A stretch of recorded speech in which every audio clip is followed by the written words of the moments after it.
Halo guys, kembali lagi bersama saya Victorius Dirgan NIM C1D12201. Jadi pada pada kali ini saya ingin menjelaskan materi yang berjudul permasalahan sosial dalam masyarakat. Kemudian adapun pokok yang saya bahas dalam materi saya, yang pertama adalah jenis-jenis permasalahan sosial. Kemudian yang kedua, penyebab permasalahan sosial. Yang ketiga, dampak permasalahan sosial. Dan yang terakhir, upaya penanggulangan. Kemudian adapun latar belakang dari materi saya, yang pertama adalah permasalahan sosial adalah situasi yang dianggap merugikan dan mempengaruhi kehidupan masyarakat secara negatif.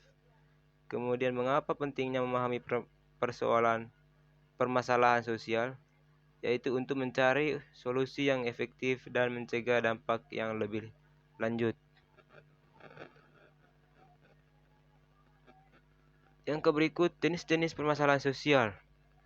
Yang pertama, kemiskinan. Jadi kemiskinan adalah kondisi di mana individu atau kelompok tidak memiliki sumber daya yang cukup untuk memenuhi kebutuhan dasar mereka, seperti makanan, pakaian, tempat tinggal, pendidikan, dan perawatan kesehatan. Kemiskinan dapat dilihat dari berbagai aspek, termasuk ekonomi, sosial, dan psikologis.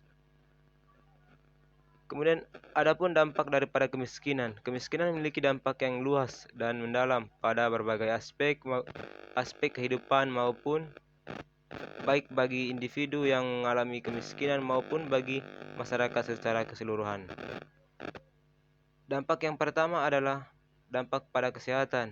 Lalu yang kedua, dampak pada pendidikan. Yang ketiga, dampak pada sosial. Yang keempat, dampak ekonomi. Kemudian yang berikut adalah pengangguran.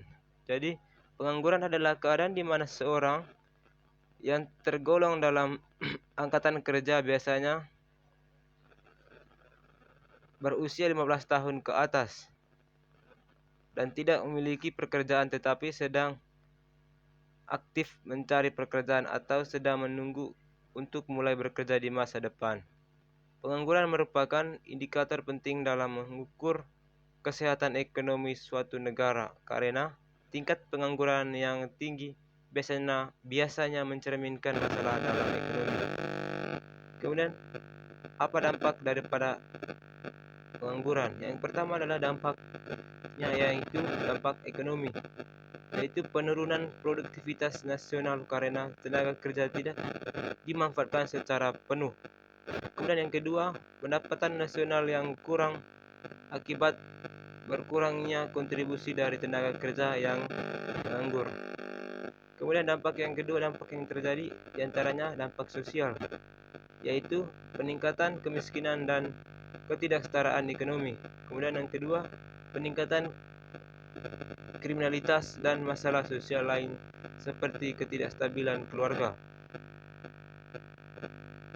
Dampak yang berikut adalah dampak individu. Penurunan kesejahteraan mental dan emosional akibat stres dan ketidakpastian ekonomi. Kemudian yang kedua, kehilangan keterampilan dan penanggulangan kerja selama periode pengangguran yang panjang. Kemudian masalah yang berikut adalah masalah pendidikan. Masalah pendidikan merujuk pada berbagai kendala dan tantangan yang dihadapi oleh sistem pendidikan dalam menyediakan akses, kualitas, relevansi, dan kesetaraan pendidikan bagi semua individu. Masalah-masalah ini dapat menghambat proses belajar mengajar dan berdampak negatif pada hasil pendidikan serta perkembangan sosial dan ekonomi suatu negara. Jadi masalah pendidikan memiliki dampak yang luas dan signifikan, tidak hanya terhadap individu, tetapi juga mengalami kekurangan pada pendidikan